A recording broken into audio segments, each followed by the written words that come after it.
한번 따라가요. 도망친 자에서 유익한 자로. 도망친 자에서 유익한 자로. 예, 오늘 마가 요한에 대해서 한번 살펴보면서 은혜를 나누도록 합니다. 사람들은 누구나 다 성공하기 원하지 실패하기 원하는 사람은 아무도 없죠. 여러분 가운데에 어떤 계획을 세울 때 성공한다고 생각하지 실패할 것이라고 생각하면서 계획 세우는 사람은 아무도 없습니다. 각자 성공에 대한 밝은 미래를 꿈꾸며 계획을 세우지만 성공이라는 타이틀을 걸머쥐는 사람은 참 소수에 불과한 것이죠. 그리고 그렇게 성공한 사람들 가운데에서도 한 번도 실수나 실패하지 않고 성공한 사람은 아무도 없습니다. 다들 실패와 실수를 반복하고 난 뒤에 그것을 토대로 성공의 자리에 오른 것이죠. 2013년에 어떻게 실패는 성공을 부르는가라는 책이 출간되었습니다. 사실 서점에 가보면 성공에 관한 책들 많지 않습니까? 어떻게 하면 성공한다 이런 습관을 길들이라는 책은 많은데 실패에 관한 책들은 사실 많지 않습니다. 이 책은 실패에 관한 관심이 높아져야 하는 이유에 대해서 성공보다 학습이 유리하기 때문이라고 밝힙니다. 즉 성공은 자만심을 증폭시키는 허점이 있는 반면 실패는 반성과 자숙의 시간을 갖게 만들고 반성은 학습을 정진시키고 의욕을 고취시키는 힘이 있다는 거예요. 그래서 실패를 잘 돌아보라는 것입니다. 사실 성경 인물들 중에는 한때 실패한 듯한 삶을 살았던 분들도 있습니다. 모세가 그렇죠. 모세는 왕궁에서 40년 동안 교육을 받았지만 자신의 힘으로 자신의 동족을 구원하려고 하다가 애굽의 병사를 죽이고 난 뒤에 도망쳐서 광야에서 양치기 신세로 40년을 살아갑니다. 다윗은 어떻습니까?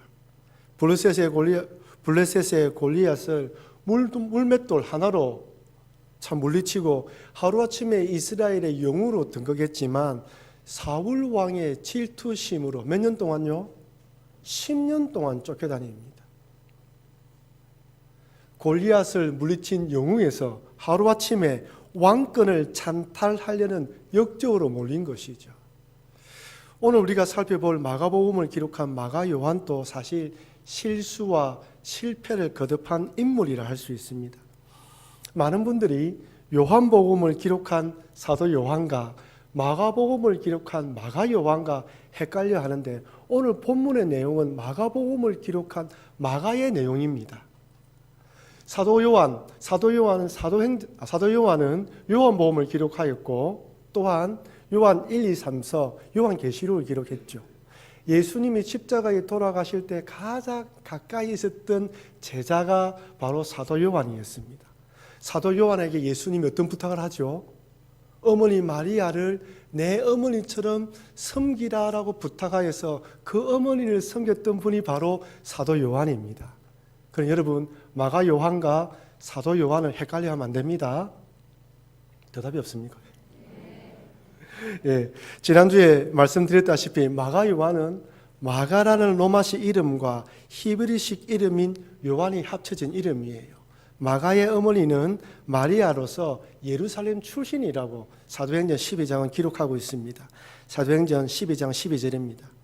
마가라 하는 요한의 어머니 마리아의 집에 가니 여러 사람이 거기에 모여 기도하고 있더라.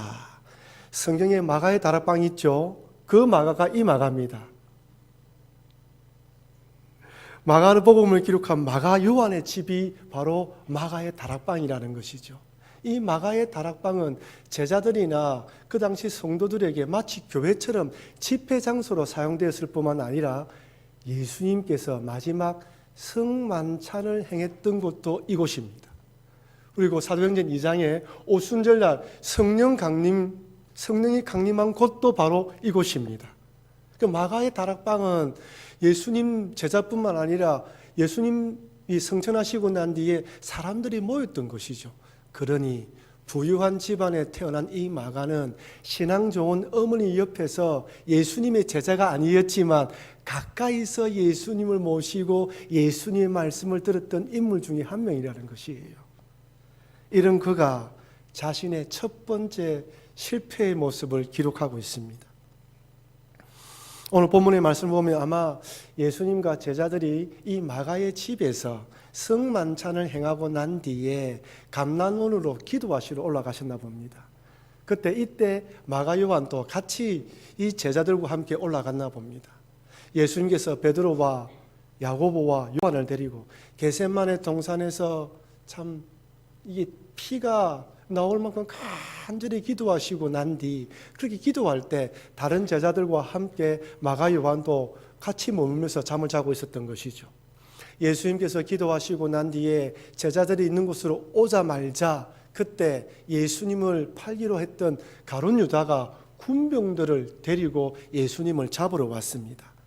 이때의 배경을 마가복음 14장 50절 52절은 이렇게 기록합니다. 제자들이 다 예수를 버리고 도망하니라. 다 도망가 버렸습니다. 근데 한 청년이 벗은 몸에 벳 호디브를 두르고 예수를 따라가다가 무리에게 잡힘에 벳 호디브를 버리고 벗은 몸으로 도망쳤다라고 밝히고 있습니다. 이 본문의 내용은 마태복음, 누가복음, 요한복음에 기록되어 있지 않습니다. 마가복음에만 기록되어 있어요. 그래서 학자들은 이 청년이 마가라고 생각하는 것입니다. 그런데 여러분, 왜 이 부끄러운 뻘거벗은 몸으로 도망친 이 부끄러운 과거를 마가는 자기가 기록한 복음서에 적었던 것일까요? 자기만 덮었다면 이 내용은 밝혀지지 않았을 것입니다. 굳이 자신의 부끄러운 이 사건을 밝힌 이유가 무엇일까요? 그것은 고난 중에 있는 로마 그리스도인들이 하나님만 바라보도록 하기 위해서입니다. 지난번 말씀드렸듯이 마가복음은 네로 황제의 박해가 시작될 즈음이나 시작되고 있는 가운데에 이 마가복음이 기록되었다고 말씀드렸습니다. 그 당시 베드로가 로마에 있었어요. 베드로는 헬라어와 라틴어에 익숙하지 않았기 때문에 헬라어와 라틴어에 익숙한 이 마가를 통역관으로 동원하여 베드로가 설교하면 마가가 통역을 했던 것입니다. 그런데 로마에 대화재가 일어나고 네로 황제가 이 모든 것을 기독교인에게 뒤집어 씌우면서 박해가 일어나게 되자 이 사건으로 베드로는 순교당하게 됩니다. 순교당하게 될 뿐 아니라 그 외에 함께 있던 성도들도 많은 고난을 당하게 되는데 모든 성도들이 다 그렇게 순교당하고 고난을 당한 것은 아닙니다. 어떤 성도는 죽는 것이 두려워서 신앙의 길에서 이탈하는 분도 있었을 것이고 또 어떤 사람은 신앙의 포기를 고민한 일도 적지 않았을 것입니다. 이런 흔들리는 로마 그리스도인들에게 하나님만 의지하도록 기록한 성경이 이 마가복음인 것이에요. 그러니 마가는 순교했던 베드로나 자신도 이전에는 부끄러운 사람이었다는 것을 고백하는 것입니다. 베드로도 예수님이 붙잡히시던 그날 밤에 3번씩이나 부인했을 뿐 아니라 자신도 자기 목숨을 살리기 위해서 뻘거벗은 몸으로 도망쳤는데 지금은 베드로가 순교당하고 이런 믿음의 사람이 되어 있는 것은 다 누구 때문이라고요? 하나님의 은혜 때문이라는 거예요. 나 자신을 바라보면 넘어지지만 하나님만 바라보면 이런 고난과 핍박 가운데에서도 얼마든지 믿음을 지킬 수 있으니 그 하나님만 바라보도록 하기 위해서 자기의 부끄러운 과거를 들춰내고 있는 것입니다. 저는 개인적으로 여기까지 말씀 준비를 하고 난 뒤 한참 동안이나 그 다음 내용을 이어가지 못했습니다. 왜냐하면 자신의 부끄러운 과거마저 밝히면서 박해를 당하고 있는 로마 그리스도인들에게 믿음을 지키라고 권면한 마가처럼 과연 나도 내가 마가였다면 그렇게 편지를 보냈을까? 라는 질문이 제 마음속에 다가왔습니다. 정말 나의 부끄러운 과거를 들춰내면서까지 신앙을 굳게 지키라, 아니 순교를 감당하라라고 편지를 보낼 수 있었을까? 만약 여러분들이 마가였다면 그렇게 편지를 보냈겠습니까? 로마에 있는 그 그리스도인들이 여러분의 자녀이고 여러분의 부모님이고 여러분의 친구라면 과연 그렇게 편지를 보냈겠습니까? 신사참배 반대에 앞장섰던 주길철 목사님께서 오랜 투옥과 고문으로 몸이 극도로 쇠약해져서 이제 거의 죽을 지경이 되었습니다. 감옥에서 죽으면 안 된다는 걸 안 일본 경찰이 주길철 목사님 사모님에게 목사님을 모셔가라고 통보를 했다고 합니다. 그래서 그 사모님이 주길철 목사님을 면회하면서 이렇게 당부합니다. 어머니와 아이들은 내가 책임질 테니 목사님은 순교하십시오. 목사님이 순교하셔야 한국 교회가 삽니다. 만약에 집에서 돌아가시면 감옥에서 옥살이한 모든 것이 의미가 없어지는 것이죠. 어떻게 해서든지 내 자식만큼은 고생과 어려움 당하지 않도록 신앙마저 수단으로 전락시키는 요즘이죠. 좀 더 쉬운 길, 편한 길을 찾아가는 이 시대입니다. 믿음은 말하지만 책임지며 믿음의 본을 보이는 신앙의 사람들을 찾기가 힘든 이 시대에 순교를 각오하면서까지 믿음을 지키라고 당부했던 마가의 이 외침, 주기철 목사님 사모님의 당부가 오늘을 살아가는 여러분과 저의 심령에 참 가슴에 감동으로 다가오기를 소망합니다. 쉽지 않은 일입니다. 예수 믿기가 쉬운 것 같지만 오히려 이런 시대가 예수를 구주로 믿기가 더 어려운 시기인 것 같습니다. 비록 그럴지라도 예수 그리스도가 나의 구주라는 사실을 잊지 마시고 이 믿음으로 주님 오실 때까지 지켜나가시는 여러분과 제가 되길 주의 이름으로 축원합니다. 이렇게 벗은 몸으로 도망친 마가는 한 번의 실패가 아닌 또 다시 실수하는 모습을 반복합니다. 예수님께서 부활 승천하시고 난 뒤에 사도행전 2장에 기록된 오순절 성령 강림 사건이 마가의 집에서 있었죠. 제가 생각하기로는 마가가 그 현장에 있었다고 저는 믿습니다. 그 현장에 마가가 있었던 것 같아요. 성령이 내려오신 걸 보고 성령 충만한 마가였습니다.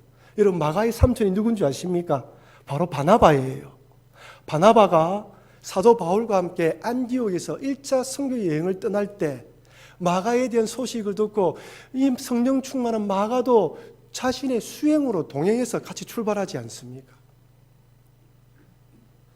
삼촌이었던 바나바와 함께 1차 선교여행을 떠났던 이 마가, 이 선교팀은 안디옥에서 배를 타고 구브루 섬에 도착하여 그곳의 사역을 잘 감당하고 난 뒤 바보라는 곳에서 배를 타고 밤빌리아에 있는 버가에 도착했는데 갑자기 마가가 예루살렘으로 돌아가 버려요. 사도행전 13장 13절입니다. 같이 한번 읽어볼까요? 바울과 및 버가에 이르니 요한은 그들에게서 떠나 예루살렘으로 돌아가고 그들은 버가에서 더 나아가 비시디아 안디옥에 이르러 안식일에 해당에 들어가 앉으니라. 이게 글로 읽는 건 잘 그림이 확 안 다가오죠. 그래서 제가 그림 하나 준비했습니다. 1차 선교여행 사진 한번 보십시오. 화살표 잘 보십시오. 안디옥에서 이 구브로 섬에 도착했습니다. 1차 선교 여행을 떠나면서 거기서 복음을 전하고 난 뒤에 바보라는 곳에서 배를 타고 밤빌리아에 있는 버가에 도착했는데 갑자기 마가가 예루살렘으로 돌아갔어요. 그리고 화살을 보시면 북쪽으로 보시면 안디옥이라는 곳이 보이죠. 비시디아 안디옥입니다. 밤빌리아에 도착한 바울 일행이 밤빌리아에 머물지 않고 비시디아 안디옥으로 가게 됩니다. 이 그림을 잘 머리에 그리시고요. 그다음에 왜 마가는 중도에 예루살렘으로 돌아간 것일까요? 성령 충만하여 잘 동행했는데 별 문제가 없었는데 왜 돌아간 것일까요? 이에 대해 학자들의 의견이 분분한데 첫 번째는 향수병 때문이라고 생각합니다. 앞에서 언급되었듯이 마가의 집이 120명이나 들어가는 다락방이었다면 집이 부유했습니까? 가난했습니까? 부유했죠. 부유한 집안의 자녀였습니다. 어릴 때 고생하지 않고 어려움을 모르고 성장한 것이죠. 그런데 막상 선교 여행을 떠나다 보니까 고생이 이만저만이 아닙니다. 잠잘 곳이 정해진 것도 아니고 노숙을 해야 될 때도 있었고 식사도 제대로 하지 못하고 그냥 건너뛸 때도 있었던 것이죠. 고생이 많아지면 그때 사람이 누구 생각납니까? 엄마 생각, 부모님 생각, 고향 생각. 아마 사도 이 마가가 이런 고생을 감당하면서 앞으로 어떤 고생이 있을까 두려워서 향수병이 갑자기 찾아와서 돌아간 것으로 추정하는 것이죠. 사실 이 향수병이 얼마나 사람을 힘들게 만드는지 외국에서 살아보지 않은 사람은 잘 경험하지 못합니다. 타향살이하고 달라요.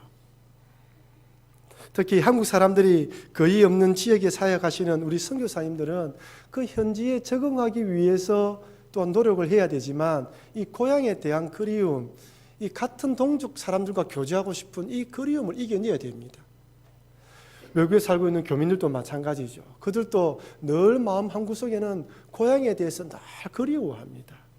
그래서 선교사님들 가운데에서 이 향수병을 극복하지 못하고 기구하시는 분들도 있고 이민 갔으나 향수병으로 돌아오는 사람도 많이 보았습니다. 마가도 그렇다는 것이죠. 두 번째 이유는 사도 바울의 병 때문에 그랬을 것이다 라고 추정합니다. 바울과 바나바 일행이 도착한 이 밤빌리아 지역에는 늪이 많았다고 합니다. 늪이 많았기 때문에 모기가 많았고 그래서 바울이 모기에 물려서 말라리아에 걸린 것이 아닌가 추정하는 것이죠. 그 당시에 약이나 또한 의사들의 의료기술이 발달된 것이 아니기 때문에 그 당시에 병에 걸리면 그 지역에 빨리 벗어나서 물 좋고 공기 좋은 곳에서 요양하는 방법밖에 없었던 것입니다. 밤빌리아에서 비시디의 안디옥은 정북 방향으로 160km 떨어져 있는 곳으로서 해발 1200m에 있는 고산 지역이었다고 합니다. 공기가 좋고 모기가 없고 물이 좋아서 이곳에 요양하기 위해서 일행이 갑자기 일정을 변경한 것이 아닌가 추정하는 것이죠. 그러니 구부러 섬에서 고생했던 이 마가가 밤빌리아에서 바울이 말라리아에 걸려서 고생하는 모습을 보고 충격이 된 것입니다. 앞으로 가는 곳곳마다 이런 질병에 나도 걸릴 수 있겠구나라고 생각하면서 이런 고생을 하기 싫어서 무책임하게 도망친 것으로 추정하는 것이죠. 어떤 이유 때문인지 정확하게 알 수 없지만 마가는 이번에도 도망쳤습니다. 처음에는 뻘거벗은 몸으로, 두 번째는 무책임하게 도망친 것이죠. 한 번이야 예수님의 제자들도 그럴 수 있다, 그랬으니 그럴 수 있다라지만 두 번씩까지 성령 충만했던 그가 이렇게 도망치고 나니까 마음 한편으로는 참 안쓰럽기도 하고 안타깝기도 합니다. 우리가 보기엔 더 이상 이 마가는 사역자로서는 자질이 없어 보입니다. 어떤 일을 맡기기가 힘이 들 것 같습니다. 아마 예루살렘에 도착한 마가 자신도 자신을 한심스럽고 참 창피하고 부끄럽게 생각해서 바깥 출입도 안 했을 것이고 예루살렘 교인들 중에서도 마가를 바라보면서 말은 하지 않아도 손가락질을 하는 사람도 있었을 것입니다. 그런데 여러분, 이런 마가의 모습이 여러분과 저의 모습이지 않습니까?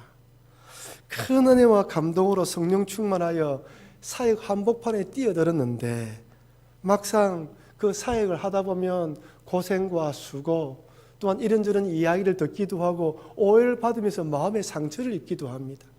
처음 마음은 좋았는데 시간이 지나가면서 열정과 또한 이런 열정이 식어지면서 마음이 찹찹하게 식어지기도 하는 것이죠. 그러면 나도 모르게 이 일을 그만두고 싶고 포기하고 싶고 도망치고 싶은 것이 사람 마음입니다. 그런데 이래 도망친 마가, 우리가 생각하기에는 이제 끝났다라고 생각되는 마가를 하나님께서는 포기하지 않으셨습니다. 마가 자신도 내가 앞으로 주님의 일에 쓰임받지 못할 것이라 생각했는지도 모르겠지만 그러나 주님께서는 끝까지 추격하시고 포기하지 않으시고 따라오십니다. 마가를 위해서 우리 주님께서는 베드로를 준비해 주셨습니다. 사실 성경에서는 마가가 베드로를 어떻게 만났는지 상세하게 설명하고 있지 않지만 역공과 주변 상황들을 보았을 때 이 마가를 베드로가 찾아가서 베드로가 그를 일으켜 세운 것이 아닌가 생각하고 있습니다. 그럼 베드로가 누구입니까? 예수님의 수제자였지만 다 도망쳤던 것처럼 예수님을 3번씩이나 모른다고 부인했던 베드로이지 않습니까? 근데 예수님께서 베드로를 찾아가셔서 똑같이 3번씩이나 네가 나를 사랑하느냐라고 그 마음을 회복시켜 주시고 사명을 주시지 않습니까? 요한복음 21장 17절 말씀입니다. 우리 같이 한번 읽어볼까요?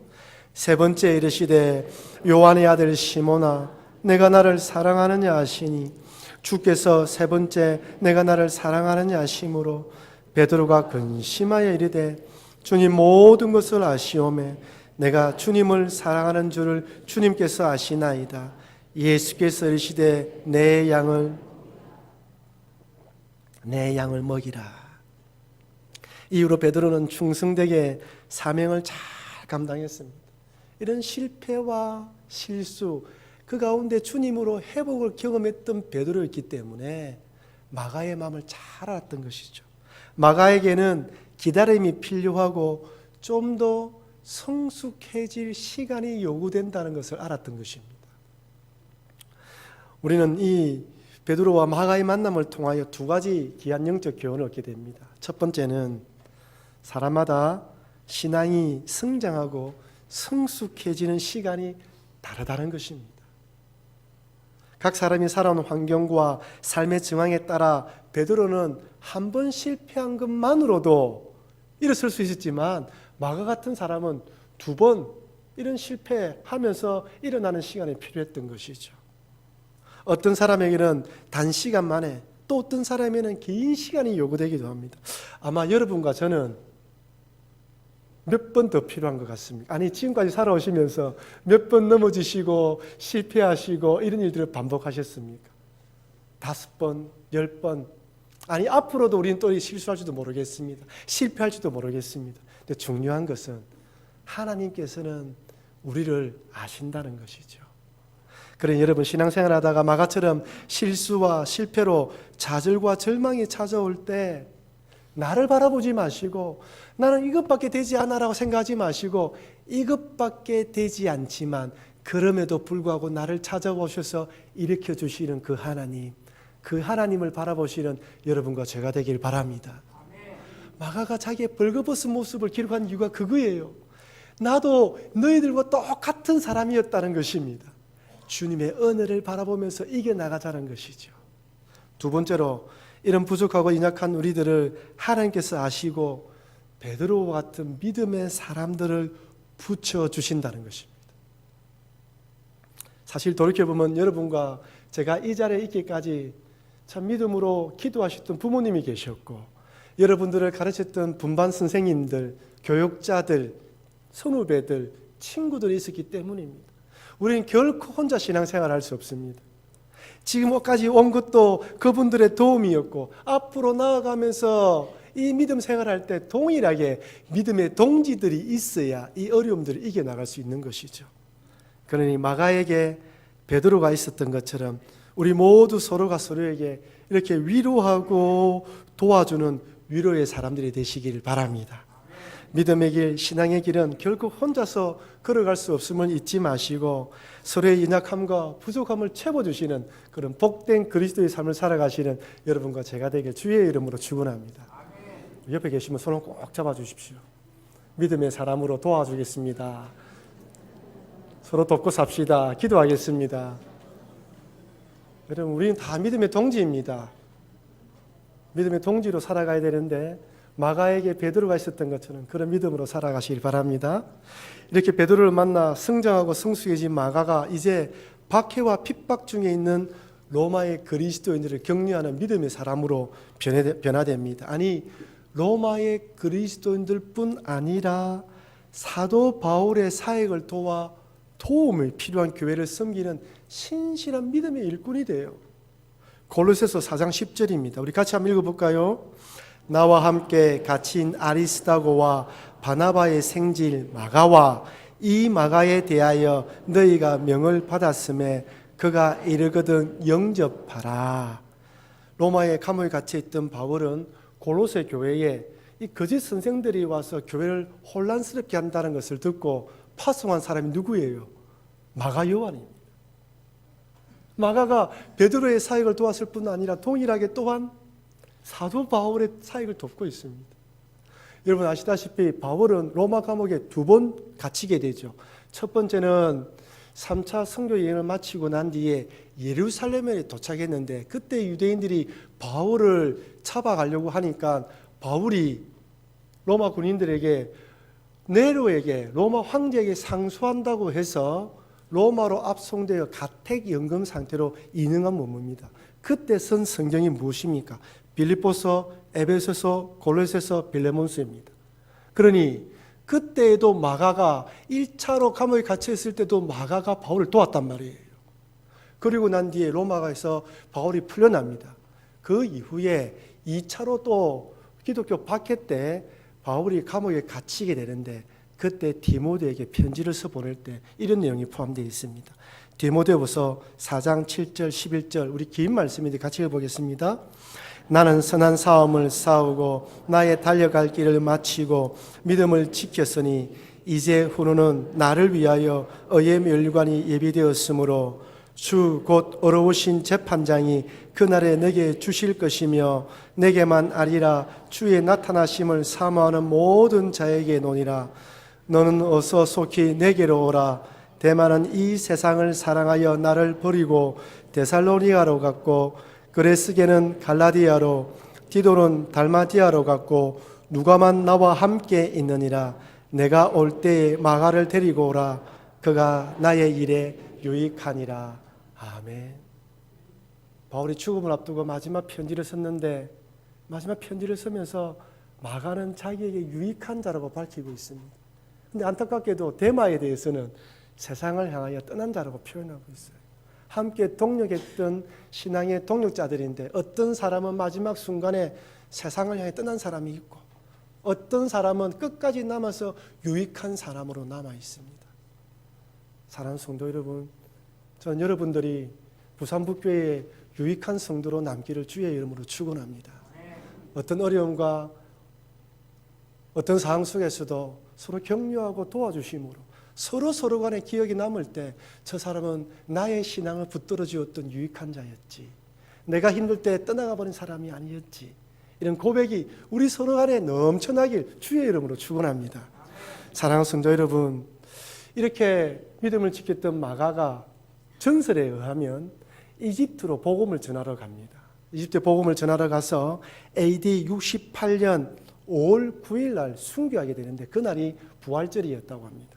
부활절 예배를 드리고 나온 뒤 교회에서 나오는데 이 교도들이 이 마가 요한을 발견하고 그 자리에서 구타를 하게 되었고 그 일로 순교하게 되었다고 합니다.